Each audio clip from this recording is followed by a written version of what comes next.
یہ وارث رسول ہے، وفا بہت بلند ہے، سنو کہ عالموں کا مرتبہ بہت بلند ہے، یہ وارث رسول ہے، وفا بہت بلند ہے۔ تو قرآن کریم کے ساتھ وابستگی کے ساتھ ساتھ اس وقت امت کی دوسری ضرورت کیا ہے؟ اس وقت امت کی دوسری سب سے بڑی ضرورت یہ تعلیم ہے۔ اس لیے کہ ویسے تو انسان کی سب سے بڑی ضرورت تعلیم ہے۔ اس کو میں ایسے بیان کیا کرتا ہوں کہ حضرت آدم علیہ السلام کو جب اللہ رب العزت نے مٹی سے پیدا کیا، من صلصال من حمأ مسنون، جس کو قرآن کریم نے مختلف مقامات پر کبھی کھنکھناتی ہوئی مٹی اور اس طرح سے بیان کیا ہے، جب وہ وجود میں آئے وَنَفَخْتُ فِيهِ مِن رُوحِي، اور اللہ نے اس میں پھونک دیا، تو اللہ کی اس پھونک کی برکت سے اس میں جان آ گئی۔ یہ ڈاروین جو نظریے کہتے ہیں سب بکواس ہیں، کوئی حقیقت نہیں اس کی، خواہ مخواہ لوگوں کو بیوقوف بنانے کے دھندے ہیں، گورکھ دھندے ہیں یہ۔ تو قرآن کہتا ہے وَنَفَخْتُ فِيهِ مِن رُوحِي، اللہ نے اس میں پھونک دیا، اللہ کی اس پھونک کی برکت سے وہ مٹی کا بنا ہوا آدم یہ انسان کی شکل میں وجود میں آ گیا۔ اب جب وجود میں آئے تو وجود میں آنے کے بعد ایسا نہیں کہا اللہ نے کہ آدم بہت بھوک لگی ہوگی، تم کو بہت پیاس لگی ہوگی، ارے بھائی آدم کے لیے ٹھنڈا پانی لاؤ۔ اللہ نے ایسا نہیں کہا کہ میں فرشتوں سے کہ آدم کے لیے آب کوثر لے کر آؤ۔ اللہ نے ایسے نہیں کہا کہ آدم کے لیے وَكُلُوهُ هَنِيًّا مَرِيئًا، جنت کے پھل فروٹ لے کر آؤ، نہیں۔ وَعَلَّمَ آدَمَ الْأَسْمَاءَ كُلَّهَا، اللہ نے آدم کو ہر چیز کے نام سکھائے، سب سے پہلے تعلیم سے آراستہ کیا۔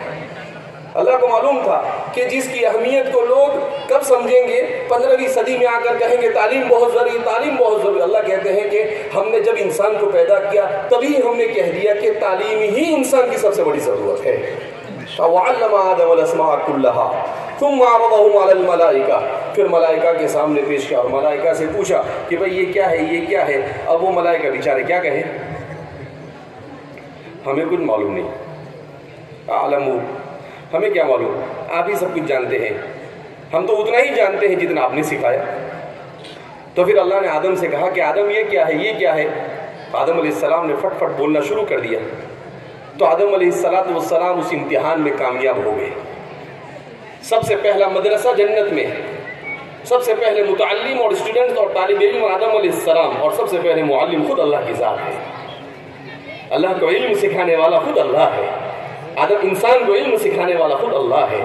اللہ نے ان کو سکھایا، جب تو پہلا مدرسہ وہاں، تعلیم کا پہلا انتظام وہاں کیا گیا، اور سب سے پہلا امتحان بھی انسان کا کہ تعلیم برابر ہے یا نہیں، اس کا چیک، اس کو ٹیسٹ بھی وہاں پر کیا گیا، اور سب سے پہلا انعام بھی ان کو اس کامیابی پر وہاں پر دیا گیا، اور کہا گیا اسجدوا لآدم، کہ آدم کے سامنے سجدہ ریز ہو جاؤ، اس لیے کہ آدم نے امتحان میں کامیابی حاصل کی اور تم کامیابی حاصل نہیں کر سکے۔ سارے پروسیس جو دنیا 20ویں 21ویں صدی 14ویں 15ویں صدی ہجری کے اندر میں کرتا ہے اللہ رب العزت، یہ ساری چیزیں قرآن کریم کے اندر میں کتاب مبین تبیانا لکل شیء، ہر چیز کو بیان کیا ہے۔ تو تعلیم اتنی بڑی ضرورت ہے، اسی لیے رسول اللہ صلی اللہ علیہ وسلم پر بھی وحی نازل ہوئی تو آپ کو ایسا نہیں کہا قم یا محمد فصلی، اے محمد کھڑے ہو جاؤ اور نماز پڑھو، نہیں۔ جب پہلی وحی نازل ہوئی تو کیا کہا، اقرأ اسم ربک الذی خلق، پڑھ اپنے اس پروردگار کے نام سے جس نے پیدا کیا۔